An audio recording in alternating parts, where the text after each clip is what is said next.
The old house at the end of a desolate alley seemed alive, its walls peeling with faded paint, windows that stared blankly, and the musty smell of decay lingered in every corner. The man, fresh from a bitter divorce, had chosen this house for a new beginning. On the first night, lying on a bed that still carried the scent of strangers, he stared at the cracked ceiling. Suddenly, his body froze. His eyes were open, but he was pinned to the bed as if by an enormous stone. Breathing was a struggle, as if the air was being forced into his lungs. In the corner of the room, a shadow stirred. Two red eyes, glowing like burning coals, pierced the darkness. A small, hunched figure, with skin blacker than night and a nose made of cracked clay, crept toward the bed. The wooden floor creaked under its weight, as if groaning in pain. "You are mine," it whispered, its voice like the grinding of stone. The man tried to scream, but his voice was trapped in his throat. The creature climbed onto the bed, pressing an unbearable weight onto his chest, its eyes filled with malice, locked onto his. Just when he thought his heart would stop from terror, the pressure vanished. He jolted awake, gasping, his body drenched in sweat. The room was empty, but faint red marks were etched on his chest, as if clawed by invisible hands.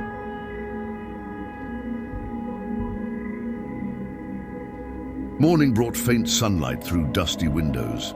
The man stared at the red marks on his chest in the mirror, not deep, but clear, like scratches from sharp nails. His heart still raced.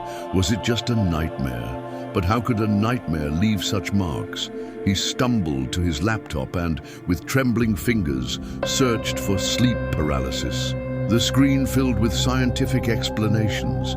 A state where the body locks up between sleep and wakefulness, sometimes accompanied by hallucinations.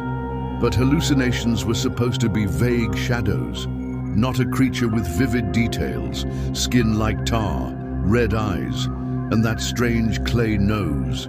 Then among the search results, he saw a name, Bakhtak, a being that sits on the chests of sleepers weaving nightmares. His heart sank.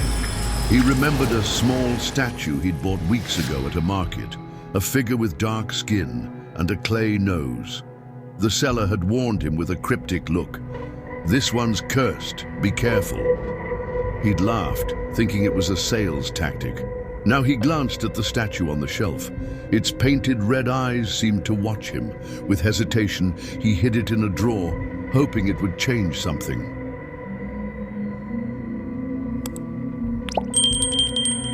The man couldn't ignore the terror of the night. He decided to talk to the neighbors. An old woman next door, her eyes full of secrets, said, "That house has always been strange. The last family who lived there left in the middle of winter. They said they saw nightmares, like something wouldn't let them sleep." She added that the previous owner, a solitary man, had died in his sleep, but rumors suggested it wasn't natural. At the local cafe, an old man with white hair shared stories of the house's curse. They say a woman was wronged in that house long ago, and now her spirit seeks revenge. When the man asked about a creature with a clay nose, the old man shrugged. "Don't know, but if you want answers, go to the Historical Society. They have old records." With this lead, the man planned to visit the next day, but he sensed the coming night would not be easy.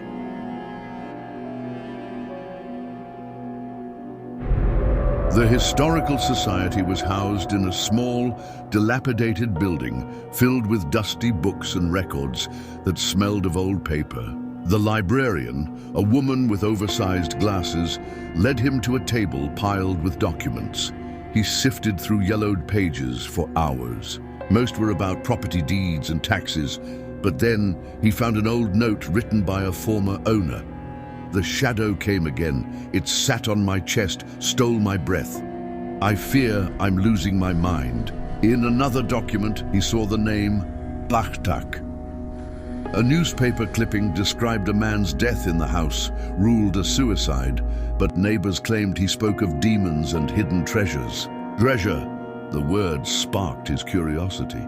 Did this house hold a secret beyond a restless spirit?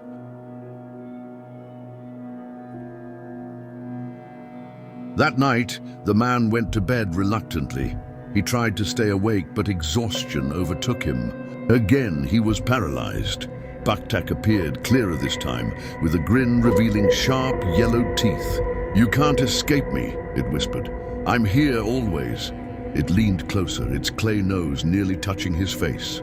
"Want the treasure? I can show you, but it comes with a price." The man couldn't ask, but Bakhtak seemed to read his mind. "Your soul forever." Then with a sinister laugh, it vanished. The man woke gasping. The lure of treasure gnawed at him, but the fear of its cost, his soul, snapped him back. He had to find a way to stop this creature.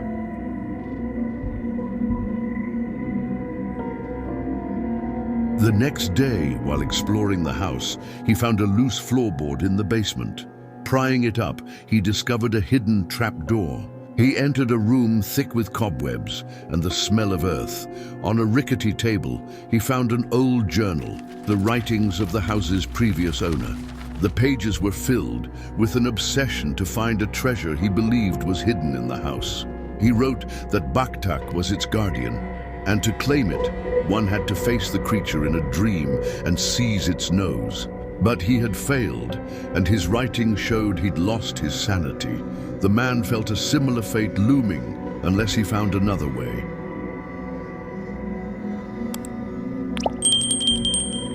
The man decided to confront Bakhtak instead of running.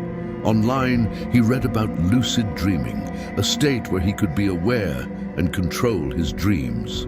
If he could face Bakhtak in a dream and grab its nose, he might uncover the treasure or banish it forever. But he knew it was dangerous. Bakhtak fed on fear, and he would need to face his own terrors as well.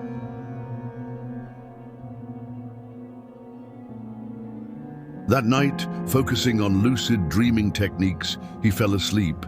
In the dream, he found himself in an endless void, floating in darkness. Suddenly, the scene shifted. He was in his bedroom, but the walls rippled like liquid. Bakhtak appeared sitting on his chest. He tried to move his fingers, but its weight was like an iron slab. "You're weak," it laughed. "You'll never defeat me." The man woke in defeat, but instead of despair, he felt more determined.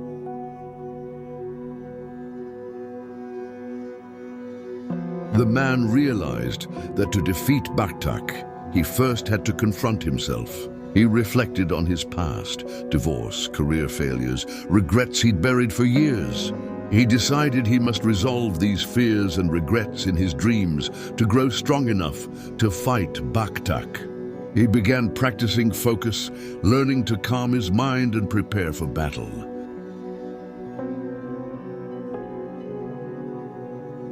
In his next dream, he was in a dark, dense forest. Tall trees with bony branches reached for him. Each tree bore a face, people he'd hurt, friends he'd lost, opportunities he'd squandered. They berated him, their voices like wailing winds in his ears.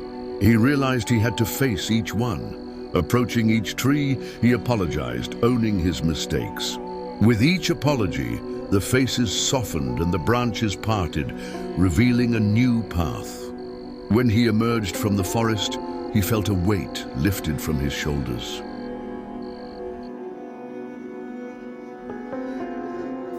The scene shifted to an endless desert, a sandstorm blinding him and choking his breath. Voices in the wind whispered, "You're nothing, you'll never succeed." He nearly gave in, but then remembered this was his dream. He shouted, "I am enough, I'll find my way." The storm calmed and a distant oasis appeared. As he reached it, the ground trembled and the scene changed again.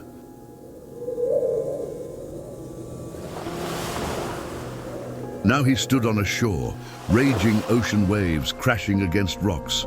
The water was cold and dark, filled with anger and sorrow. He knew he had to cross it to reach Bakhtak. As he waded in, the waves pulled him under, each one embodying an emotion: rage from his divorce, grief from his loneliness, fear of the future. He fought each wave, accepting his feelings without drowning. Finally, he reached the other shore, exhausted but stronger.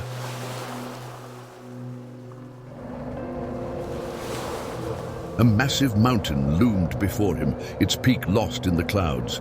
He had to climb to reach Bakhtak's cave. The path was narrow and treacherous, rocks crumbling underfoot. Halfway up, a mirror appeared, showing him at the height of success. "You're the best. You don't need to prove anything." But he knew pride could destroy him. He shattered the mirror and continued with humility. At the peak, he saw the dark entrance to a cave.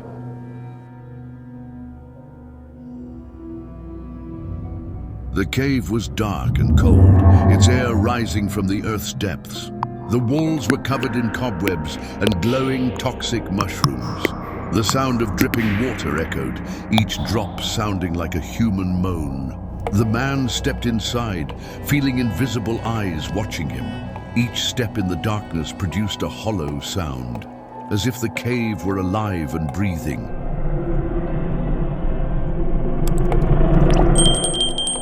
After walking further, he reached a vast hall. The walls were covered in dark paintings, images of torture, death, and torment. Each painting he looked at came to life, chasing him. Creatures with distorted faces emerged from the walls, their hands reaching for him. He ran, but each escape drew him deeper into the hall. Finally, with all his strength, he shouted, "These are just images." The paintings froze, and he found the path forward.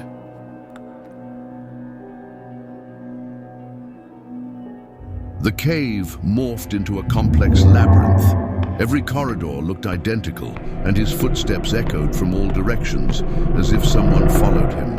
The walls were etched with strange red lines, like those on his chest. He followed them, but the deeper he went, the more he felt the cave was swallowing him. Suddenly the ground shook and he fell into a pit.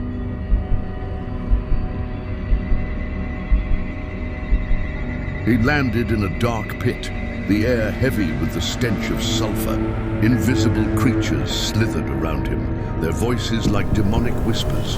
He tried to climb out, but the walls were slick, pulling him deeper with each attempt. Finally, with focus, he conjured a light in his mind, and the creatures retreated. He escaped the pit, his body trembling with fear.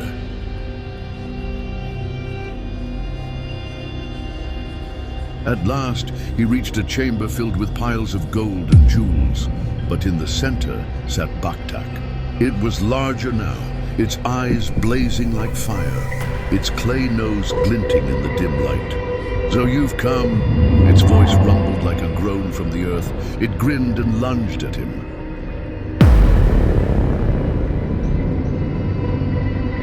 The man tried to fight Bakhtak, but it was too strong. It pinned him to the wall, roaring, "You think you can defeat me?" He struck with all his might, but Bakhtak dodged effortlessly. "You're weak," it laughed, slamming him to the ground. He woke in pain and despair, but this defeat only fueled his resolve. He recalled the journal's words, to defeat Bakhtak, he must seize its nose.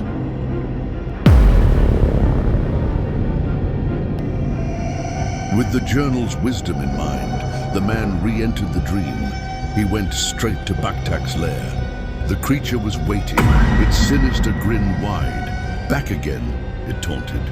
The man lunged for its nose, but Bakhtak was faster, slamming him against the wall. "You think you can win?" it roared. The man stood firm, trying again, but Bakhtak's strength overwhelmed him once more. He woke, his body aching, but he refused to give up.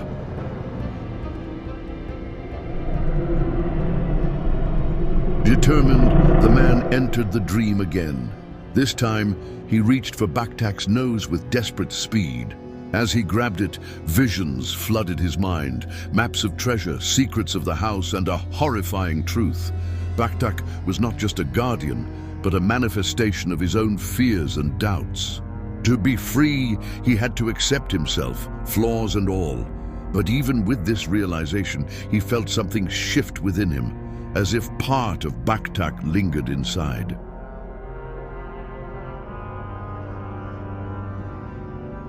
The man shouted, "I accept you, but you have no power over me." Bakhtak roared in fury, its body crumbling into a pile of dust that vanished into the cave's darkness. He felt liberated, but when he woke, the familiar weight pressed on his chest. He opened his eyes, and in the darkness, Bakhtak's red eyes glowed by his bed. "I'm always here," it whispered. Years later, in a new house, life seemed calmer. But every night as he drifted to sleep, he felt a shadow stir in the corner.